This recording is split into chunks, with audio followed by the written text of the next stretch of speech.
This is the Motivated Business Show, hosted by me, Mark Terrell, the author of Motivated, the Reluctant Leader's Guide to Building a Business That Sets You Free.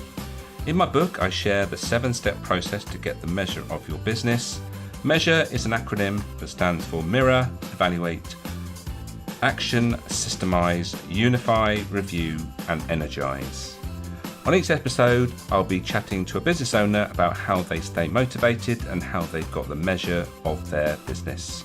So without further ado, let's find out who's joining me on this episode.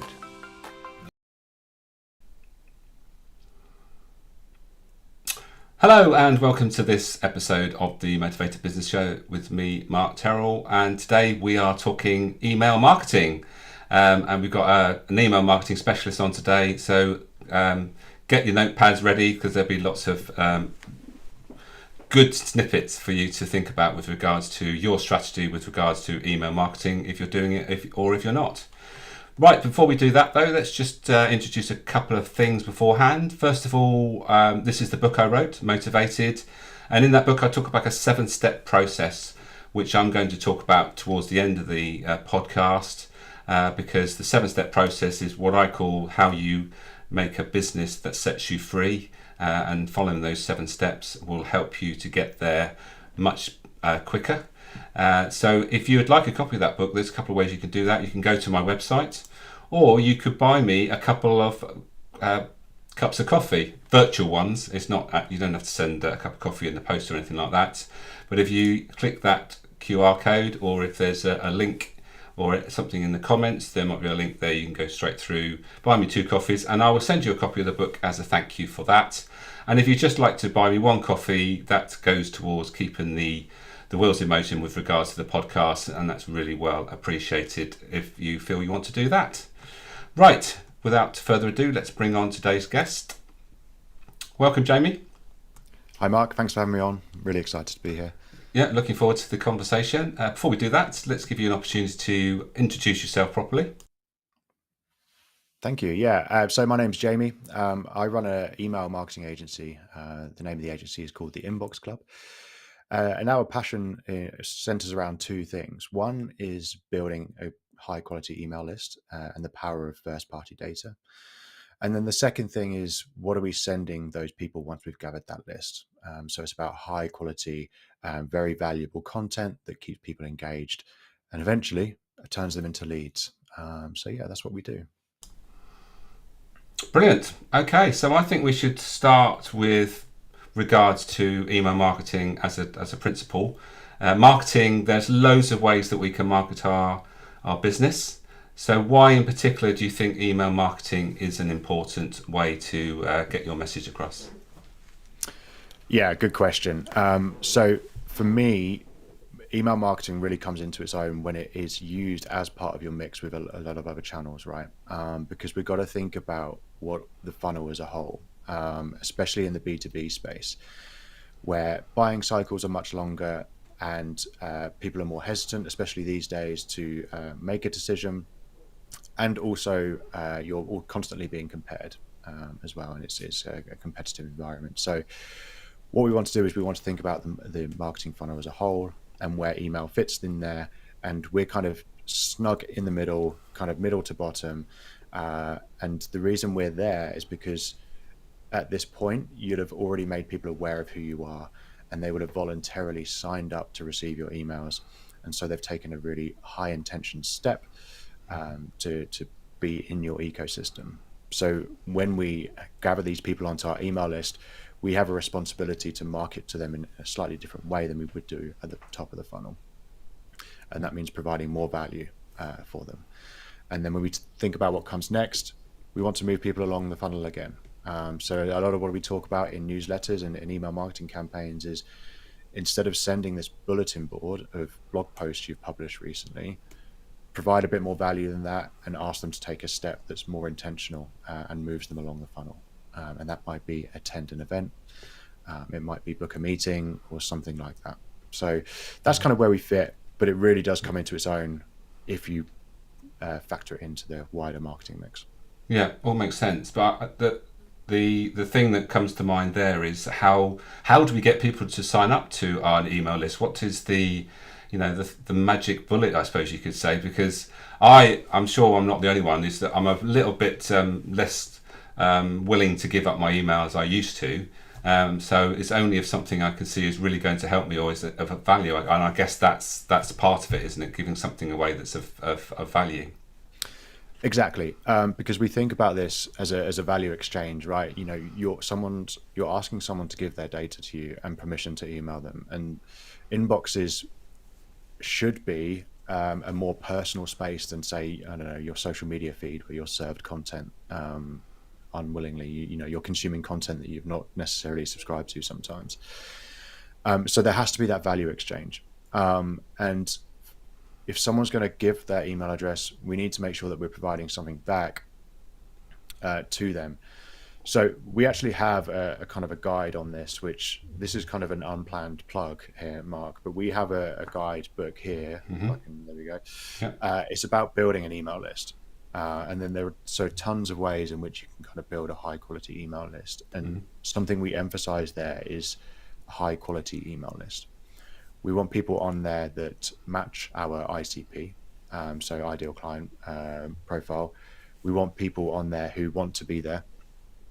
And we want people on there that have admitted to themselves, at least, that they have a problem that we can help solve. So in effect, that's what that book is. It's a book about building a high quality email list.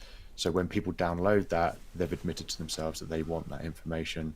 They enter right into our newsletter list, and then we can contact them about that subject. So that's kind of one way. You might want to write a resource like a lead magnet like that. Podcasts are great as well. And I think reaching people where you already hang out. So if you've got a LinkedIn following that's highly engaged, it's got to be about how do we direct people from LinkedIn onto the email list. If you're running a podcast which is successful, it's about how do we get our listeners onto my email list. And so evaluate what's at the top of the funnel. Maybe it's website, maybe you have a lot of web traffic, so then we're talking about sign up forms. But all of that is useless if you don't have a proposition for your newsletter. And similarly, a lot of people, and I'm sure, Mark, you help people with this as well, is thinking about what the proposition is for your business. So having a really clear statement in terms of what you do, who you do it for, and what problems you help solve, and maybe even how you do it. The newsletter should have a proposition like that. This is what it is, this is why you should sign up, and this is what to expect from it. So then people want to hear from you.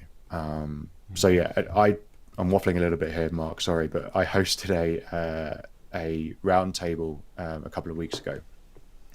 And one question that I asked everyone around the table was, think of the newsletters that you're signed up to using your work email address, and why have you signed up to those?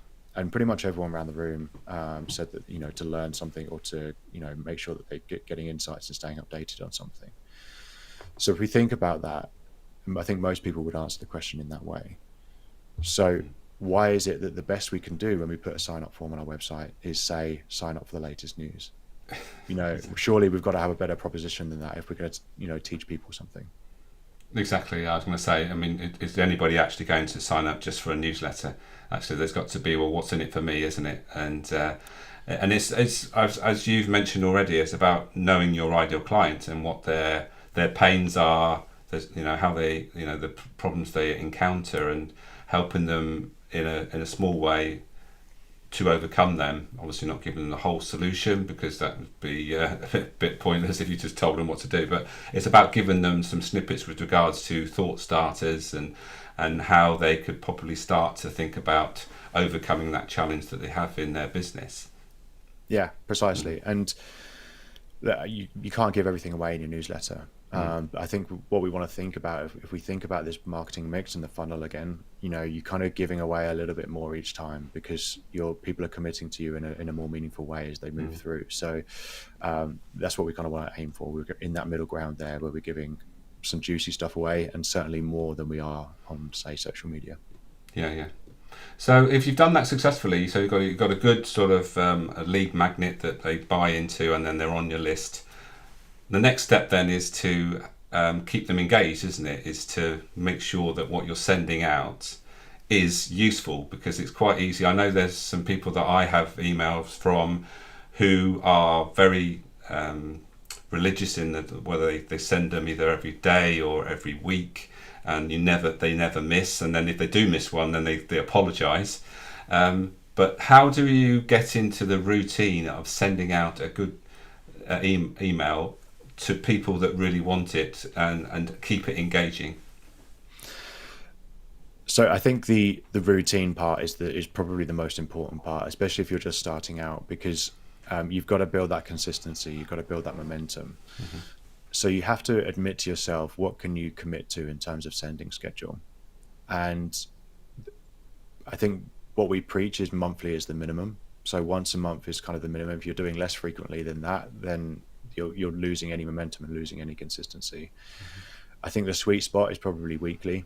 And then, like you say, some people are sending daily or multiple times a week. So I think you grow into that a little bit once you get to understand your audience. And why we enjoy email marketing so much is because you can test things and you get really clear metrics, as much as these email platforms will tell you about what's working and what's not.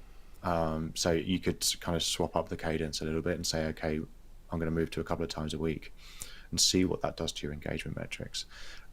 So for me, if you could do weekly, that's great.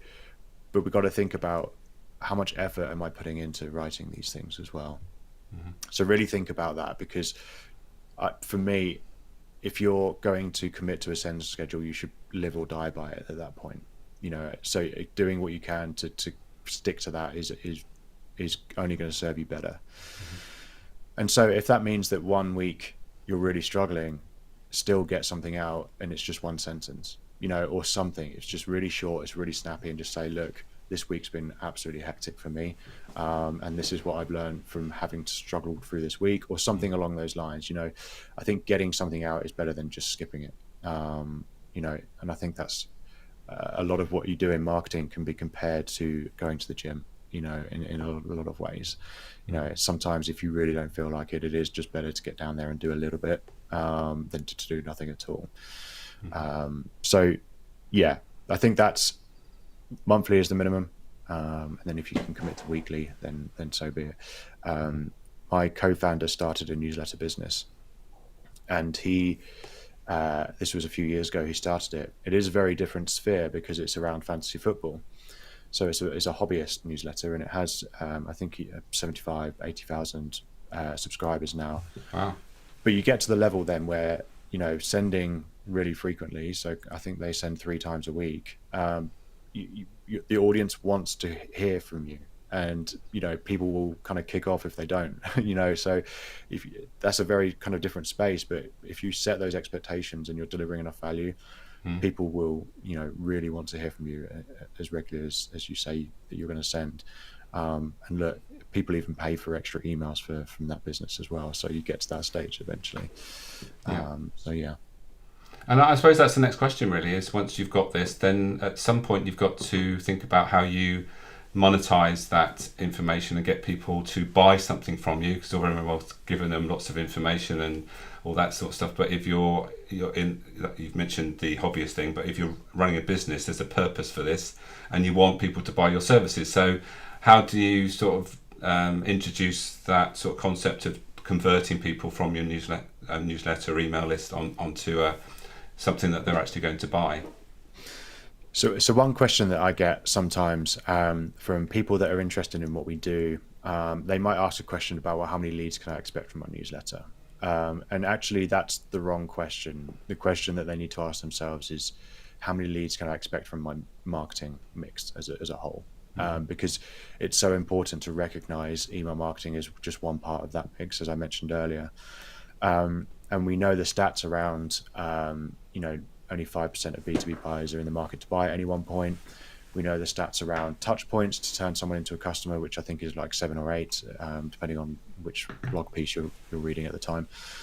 And so when we think about that, it's okay, well, the newsletter might play a part in that, and it might establish 2 or 3 of those touch points, and then they actually convert somewhere else eventually. So you got to think about that as a whole. Mm-hmm. there are three ways that we see having a good email list and sending good emails contribute to your business in a monetary sense. One of those is if your newsletter offering is good enough, you can charge for people to read it, and we see that on platforms like Substack. What I will say is that you need a really good network to do that. You need a good track record of providing value. So there's a lot of legwork that goes into that. You can't just say, okay, well, today I'm going to start a newsletter and I can charge for it, because you won't get much traction. You want to start with that light buy-in where you're doing like a free version first, and then maybe there's some gated content, or you have to pay $1.99 a month to get the rest or whatever. Yeah. But we don't encourage people to do that a lot, especially in the early stages. A second way to realize money from your email marketing is through leads, obviously. So a lot of what you're doing in newsletters and email marketing is demonstrating expertise through the value you're providing.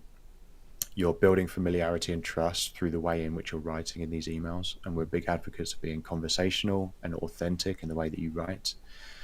The email should be from someone at the business, not just info at or the business itself. It's the inbox is a more personal space, like I said, so it should be from one person to another. And someone wiser than me said that newsletters should be more letter and less news. And we need to see this as a form of communication, not just this kind of broadcast. And the leads will come. We get replies to our newsletter of people wanting to book meetings to talk about our services, sure. But it's much more likely that someone on our email list would have made the decision to get in touch somewhere else, in our marketing mix, probably LinkedIn. Mm-hmm. And then the third way is, there was a great example of someone who is a M&A advisor. So he recently helped a business go through an acquisition. So the owner had sold their business, and there's a great example there of the value that the highly engaged email list added to the sales price of the business.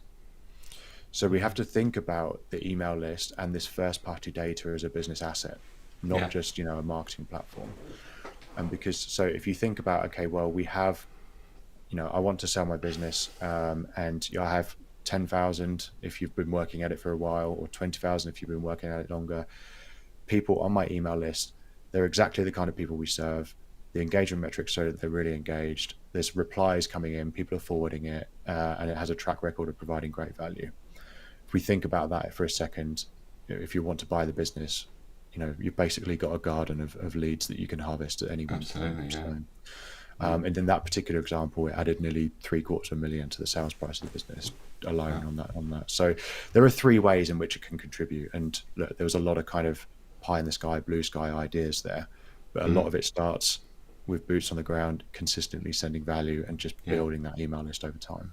Yeah, I mean, it's easy to say, I'll just build an email list, but you have to be committed to it, don't you? And it takes a while to, you've got to be consistent and show up. We talked about before we went live about, getting out there, networking and getting to know people, all those sort of things. And then there's LinkedIn and all those sort of things that people get to know you. So it takes a fair bit of work to get noticed, and then actually this person's worth sort of engaging with, and then you connect, and it's and you have to sort of keep going. Sometimes you might feel as if you're not getting anywhere, but you just got to stick to the plan, I guess.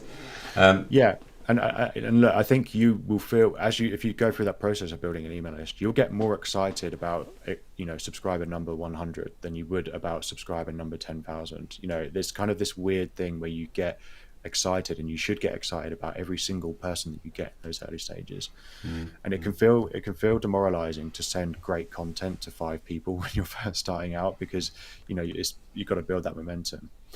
But my co-founder won't thank me for this because I'm perhaps giving away too much, but in those early stages, what I would recommend is setting up an automation. So you write 3, 4, 5 months worth of emails, set it as an automated workflow, and then anyone that joins your email list will just work their way through that, and then you can keep it topped up. So and then eventually, when you've got even if you get to 100, 200 subscribers, then it's worth turning off that automation and starting manually writing and sending things. Right. Now that lays nicely onto the next question, which it seems like we talk about it on every podcast now. So where does AI fit in?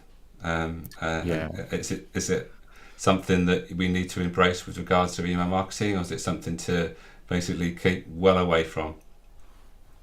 It wouldn't be 2024 if we didn't have a question about AI at some point. Yeah. Look, I think AI needs to be used in every area of your business. Honestly, I think we have to be clever enough to work out where it's helpful and where it's not in our own business.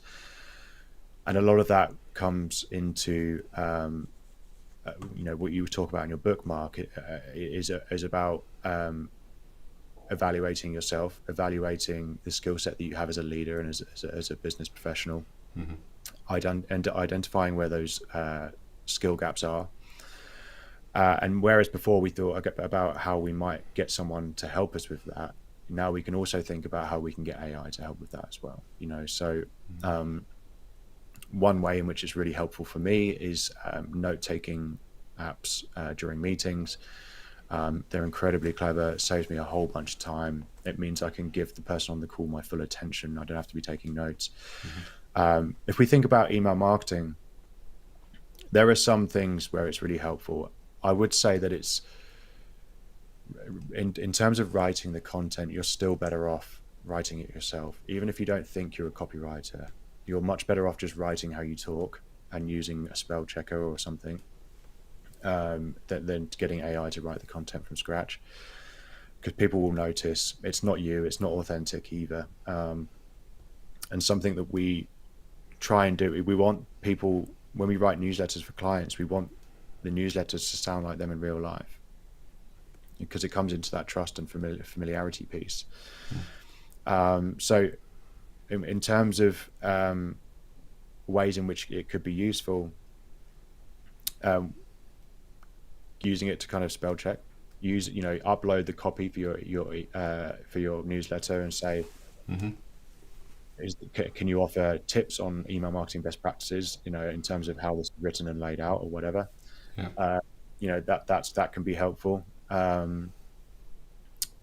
Another way is in terms of repurposing content as well. So if you've written this long newsletter piece and you want to turn it into LinkedIn posts, upload it all and say, can you turn this into some LinkedIn posts for me, or can you turn it into a video script or something? So there are ways in which we can use it to help. And it's got to be about, I think at this point, it's got to be more about saving time than bringing in expertise AI at this point, if that makes sense. Yeah, no, it does make sense. I was going to say one of the best tips I had and it's one of the guests that came on actually a while back, and he said, what I use AI for is when I'm in the office on my own, there's no one to talk to, and I want to have a conversation about something, I go to AI, and there's various ones that you can do that will basically have a conversation with you. It's just say, I want to have a conversation about this, and and you can literally have a type it out, obviously, although you can probably speak it if you've got the right kit, and having a conversation about something, and that just helps you to clarify things just by having that conversation with obviously AI, but it's just another way of using the technology. Yeah, and look, we don't use AI in terms of content production because it's not ready yet for that, and we believe in our ability as copywriters to do a better job. We definitely use it for ideation. When you're writing for lots of different clients in lots of different industries, sometimes you need to kind of bounce back and forth and ideate a little bit, and AI is good for that. I was around a friend's house the other day, and he does have on it the thing on his phone where you can talk to it, and actually have a verbal conversation and it will reply. I do think we are big advocates of in-office time at our business, because we like the idea of people bouncing off each other and creating ideas, but also we do 2 days a week at home, right? So people aren't always available to talk to. I don't know whether that's a sad thing or not, in terms of we look at humanity and people just talking to AI instead of people, but it's helpful, right? Yeah, I think so. Definitely. I think just before I'm going to for a break to talk about the model in a second, it'd be worth just seeing how you mentioned you've got a co-founder. about the way you set up your business and how it works between how your different roles. Do you do the same thing, or do you have completely clear, defined goals that roles that you have for the business? I'd be interested to know that. Yeah, we have really clearly defined roles. So when we started the business, effectively it was my co-founder. He WhatsApped me and said, "I'm going to start this. Do you fancy it?" And I said, "Yeah, I'm interested." That was how it started. Mm-hmm. And the reason he did that was because my co-founder is a great creative mind. He's a great marketer, and if I can say this in as kind of way as possible, he won't mind. In terms of kind of senior leadership roles in business and business acumen and how you get leads in, how you sell and build relationships, he is good at some of those things, but he wanted me to come in and do those things. Mm-hmm. So we have really clearly defined roles, and we've even just recently given ourselves job titles beyond just co-founder, so I consider myself MD and he's the creative director. So he has the freedom to do creative work and look after clients, and that's it. He doesn't have to worry about where the next client is coming from. Mm-hmm. He doesn't have to worry about bookkeeping. He doesn't have to worry about setting up contracts. He can just focus on delivering great creative work for clients. And similarly for me, I don't have to worry about when the next client deadline is. I don't have to worry about being yanked out of things because a client needs something urgently. I've got the freedom to just network. I've got the freedom to jump on podcasts like this. I've got the freedom to make bad jokes on LinkedIn, all of those things that are about brand building. I can just do those. And so if you have the luxury to do that when starting a business, I think it's definitely served us well. I can say that. Brilliant. I love that. Brilliant. Okay, I'm just going to give you a couple of minutes to sit back, Jamie. I'm going to share the 7-step model and just talk through some bits and pieces that we've already covered, but it's sort of just see where it fits in with regards to the model. You've mentioned the evaluation stage, but before you go to evaluation, the most important thing is to understand yourselves well as a business owner, particularly know what you're motivated to do, what you're good at behavioural style wise, and also think about your character strengths and all those sort of things. So putting up the mirror is an essential part of being an effective leader, and particularly when you're running a business. Understanding yourself, essentially, that's what we're talking about there. When we evaluate where we are and where we want to be, that might be at the start of your business journey, or it might be just at the point where you just want to reassess. And we are very close to the start of another new year, and evaluation comes into that all the time. Where are we? Where do we want to be in 12 months' time? So evaluation is an important step. And once you've made that evaluation, then action is the key. Take and try things out. Do things that sometimes might not know whether they're going to work or not. And then when they are working and they are fundamental to your business, systemizing is essential. And I think marketing, we've talked about marketing being something that you need to do regularly. So systemizing it is important, making sure that it's a regular thing and it's not something you do just when you've got some time. It's a bit like networking. If you believe in networking, a lot of people just do it when they've got time. Whereas if you believed in it, you'd make sure it's in your diary first of all, and make sure you do it on a regular basis. And then the last 3 steps, unify, is about starting to build a team as you grow the business, reviewing and reflecting as you go along, making sure that you are doing that and you're not just doing things for the sake of things, because we've done it like this all since we started. We need to reflect and renew the way we do things as time goes by, and embrace new things like AI. And then energizing others is when people start to take more responsibility, and they actually take the responsibility away from you, so you don't have to make all the decisions. So that's the 7-step process. I'm just going to touch on motivation as a key, and I think when you talked about the way you work with your co-founder, Jamie, it's really important to understand different motivations and how they fit into roles. So with your role, you called yourself a managing director, and the director motivator comes into play there, that you probably someone that actually doesn't mind having a bit of power and influence over people. You get some energy from that. It might not be your number one motivator, but your co-founder, with the way you described him, he's probably a higher creator, and that's what he likes to do most, he's good at, and he's motivated by. And so understanding what motivates you and also the person you're going to work really closely with is a really important step to make with regards to understanding yourself better, and then you can work together more effectively and allow the business to grow around you. So there's a few things that have come out of our conversation. Any comments to make about what I've said, Jamie? Yeah, I think that's. I mean, that I have your book here, and so I completely recommend to anyone that to buy Mark a couple of copies and get your copy of that. I've even got a lovely handwritten note in there from Mark as well. So I would definitely give it a read. That system, process can be applied to newsletters as well, right? You know, we talk about mirroring, evaluating, etc. You apply it to different areas of your business. For sure. And look, those motivators at the end, it's important to understand yourself. And one of your chapters is about fitting your own mask first, right? So it is important to understand yourself. But when you understand your business, partners as well, when your co-founders or your team, when you understand their motivations, it makes working with them and a lot easier as well. So I love a lot of that. Thank you, Jamie. Thank you for what you shared today. You've given us a massive amount of value and a way of thinking about emails. In particular, I like the way you said it, make it more letter than news, because newsletter doesn't really sort of inspire many people. But if you're actually just writing a letter to people that have signed up to your stuff, then it almost becomes personal straight away, doesn't it? So thank you for that. It's definitely that's my takeaway. But there's obviously lots of other things that you shared that. Hopefully those watching either live or on replay can take away and think about how they're using those things with regards to embracing email marketing. So thank you for your time today. Perfect. Thanks, Mark. Great stuff. So there we are. Email marketing.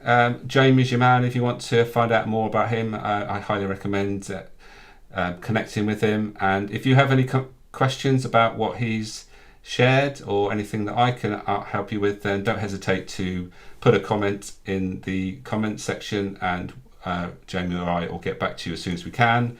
For those that joined us live, thank you for being here. If you've got any comments to make, then we'd love to hear them.